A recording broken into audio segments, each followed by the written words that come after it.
Welcome back to the ET Money Show, and let's get started, viewers, taking all your portfolio related queries, because we understand that there are a plethora of funds that are available where you need to where you are willing actually to invest your money, but you always get confused between the different options, whether or not to put the money in this fund, which is the right fund for your portfolio, and what criteria you should be looking at. And to help you navigate through this maze, we have on board Shweta Rajani, Head Mutual Funds, Anand Rathi Wealth Limited.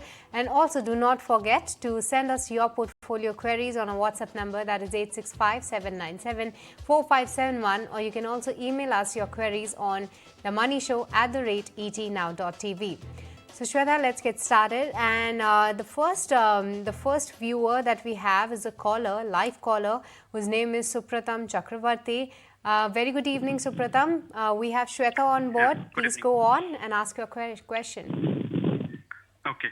So my query is regarding the systemic withdrawal plan.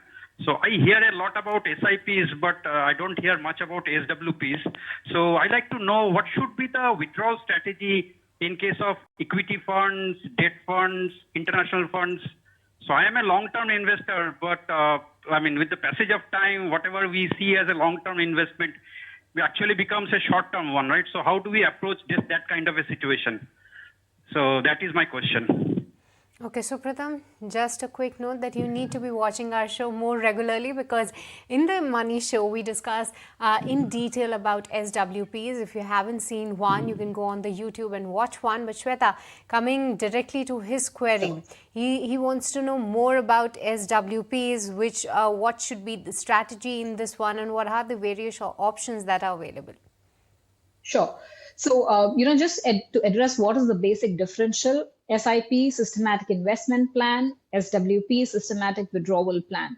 So just like, let's say you have 10,000 rupees every month that you want to, on a certain date, invest in equity funds or debt funds, you will go in for an SIP. Systematic withdrawal plan gives you a certain amount of money on a specific date into your bank account. So let's say first of every month you want to have a 50,000 hitting into your bank account.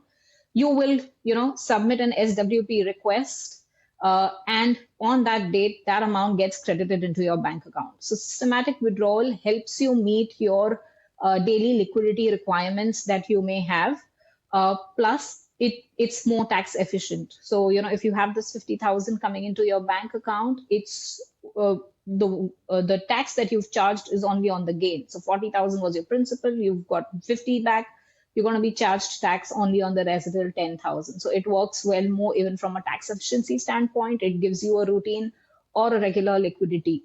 That's basically the purpose of an SWP. The other thing you said on how you can have an SWP, it's a simple form that you need to submit and say that, from a certain date, on a particular date, a certain amount is needed, and your SWP will follow. That's how simple it is to get your SWP in place. Now, where should you do it from? I'll actually break this up into two parts. So let's assume that you have a liquidity requirement. So whatever is your liquidity requirement for the next 3 years, I would suggest you park it in a liquid fund or a short-term fund and have your SWPs going in from that. Whatever money you don't need for the next 3 years, follow a good asset allocation. Let's say for the rest of the money, you have a horizon which is 5 years plus. You can go for a 70 to 80% equity, 20 to 30% debt combination, and let that money continue to grow with no one touching it. It will help you compound at a good pace. After 3 years, go back and rebalance your portfolio to have the next 3 years liquidity requirement going in from the liquid portion of the portfolio, the rest money continuing as a long-term strategy. That would be, my recommendation to you. And that 70 to 80% equity, then you can do a combination of, domestic equity, international equity, as per what your risk appetite is. Okay, so Pratham, does that answer your query or any further questions on the same? No, thank you. Thank you very much. Okay, so that was an answer to Supratam Chakravarti's question. But Shweta, we have the next caller as well. Pankaj is online with us. Very good evening, Pankaj. Please go on. Shweta is with us to guide you better.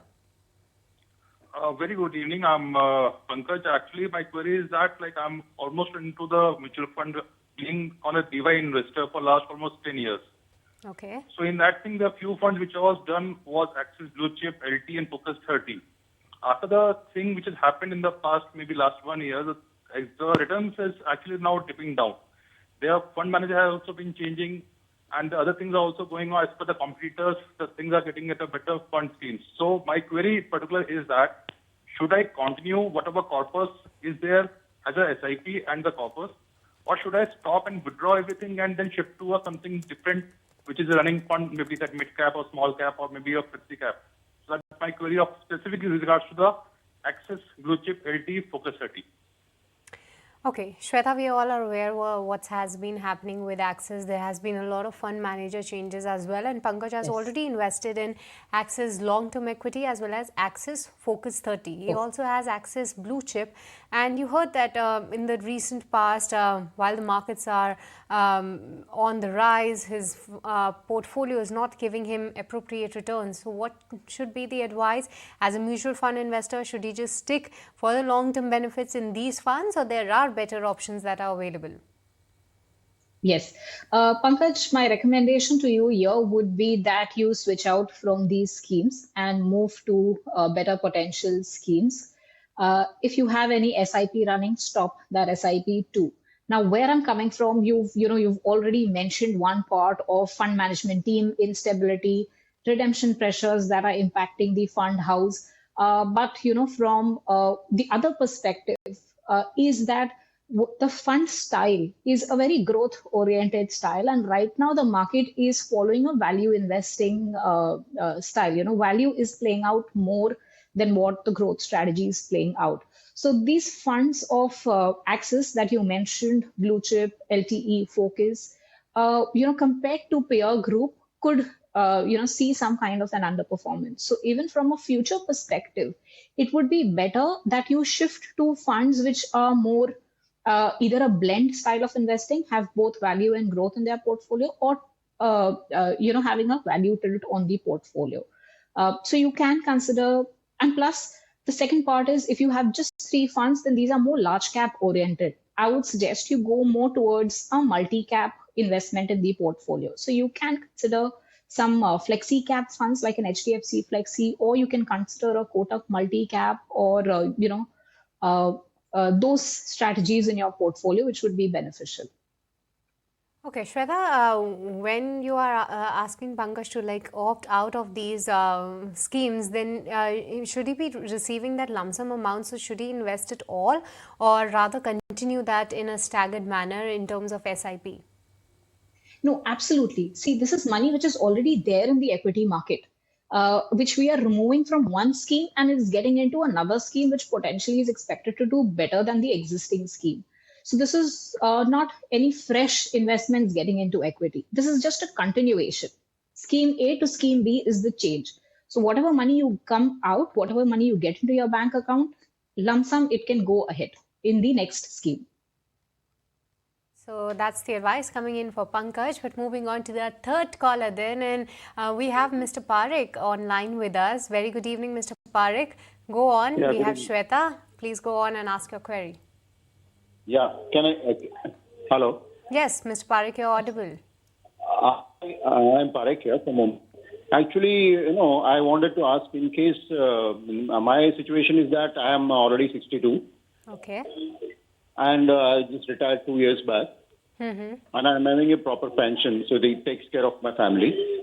Now, apart from that, my existing corpus is there, which is about 30 to 40 lakhs. So that, if at all I invest in a bank fixed deposits, it is coming to TDS levels. And I wanted to save the TDS. And as regards the some basic amount of senior citizens and all are already done. So now I was a bit worried in the sense that that corpus should try to gradually increase in value as time passes by. And that is why I was wanting to understand which are the proper schemes that our financial consultant is advising, where we can invest that amount of 30 to 40 lakhs so that it grows also and it keeps a gradual amount of safety. I am a medium to high risk taker. So basing on that, kindly advise me how to go about it. Okay, Mr. Parekh, before I go to Shweta, just a quick note that in today's episode of The Money Show, in the first segment, we discussed exactly the same topic, that what are the various investment options that are available for a senior citizens. I'll definitely put this question to Shweta, but in that particular segment, which you can catch on YouTube in some time from now, you will get a detailed answer on different asset classes, what are the pros and cons of the same. But coming to Shweta then, and Shweta, what he's saying is that he has a corpus which he's willing to invest in a scheme which is he is a medium to high risk taker and he wants to make his investment safe. So what are the different options that are available? He's a retired person. So what are the options that are available for him as per you? Sure. Mr. Parekh, you said you're 62 years and your living expenses are taken care of. There is an additional corpus of 30 to 40 lakhs that can go in. And you said you have existing investments which are more like FD or debt investments, if I heard you correctly. While I don't know what your exact asset allocation is, but that's a very important, point or your start point. I'll just give you certain examples and you'll have to go back and do your own math here. Because if you are heavily tilted towards debt investments, whether it's a senior citizen scheme, FD, that would be generating a 7 to 8% return for you. Now, that will not help you actually beat inflation and generate real return. For your portfolio to have some meaningful return over and above inflation, because inflation is a bigger risk. We say it's a silent killer.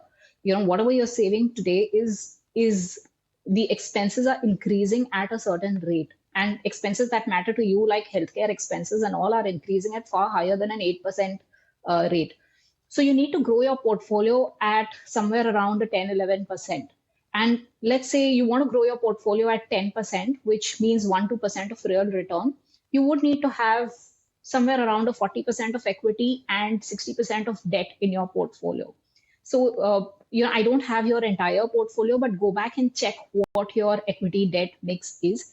And then see if this 30 lakhs, let's say, has to go towards equity, because I'm assuming you have, you are debt heavy at this point of time. That's the sense I got.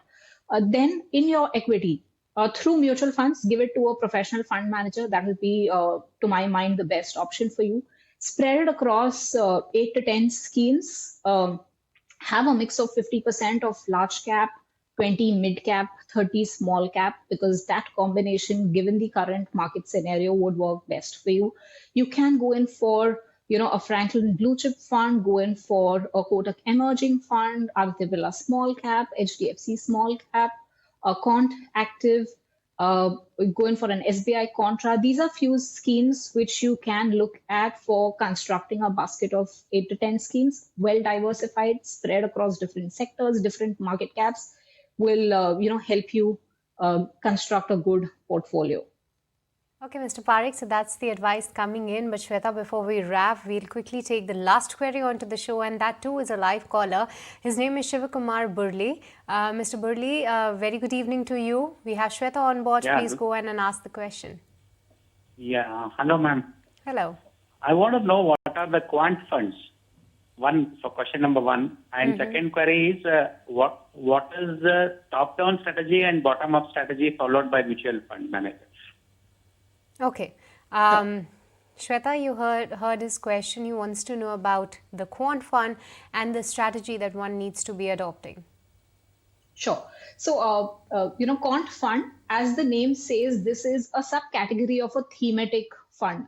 What a quant fund does is it's following certain quantitative measures or statistical measures and then running an automated program to buy and sell stocks. Very simply, a fund manager, let's say, will say, I want to look at the ROE of a company, the PE ratio of a company, the impact cost. These are 3-4 parameters, and he'll construct a model.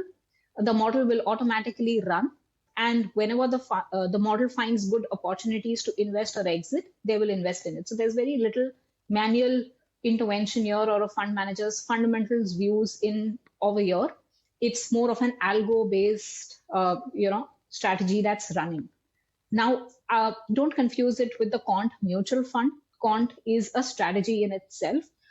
In India, I would say this is still in early stages because you just have 7 schemes here and only one scheme which is completed more than 5 years. So it's still early.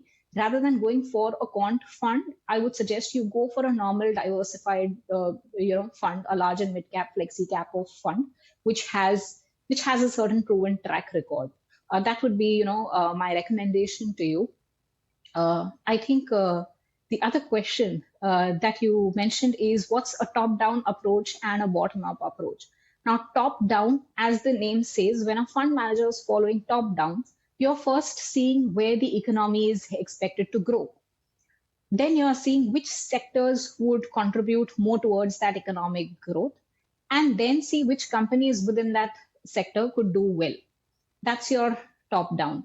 The bottom-up approach is, a fund manager is just seeing which company itself has a very good potential, irrespective of what would happen to that sector or the economy. So you could have a sector which is beaten down, but there's one company which is doing phenomenally well or expected to do phenomenally well.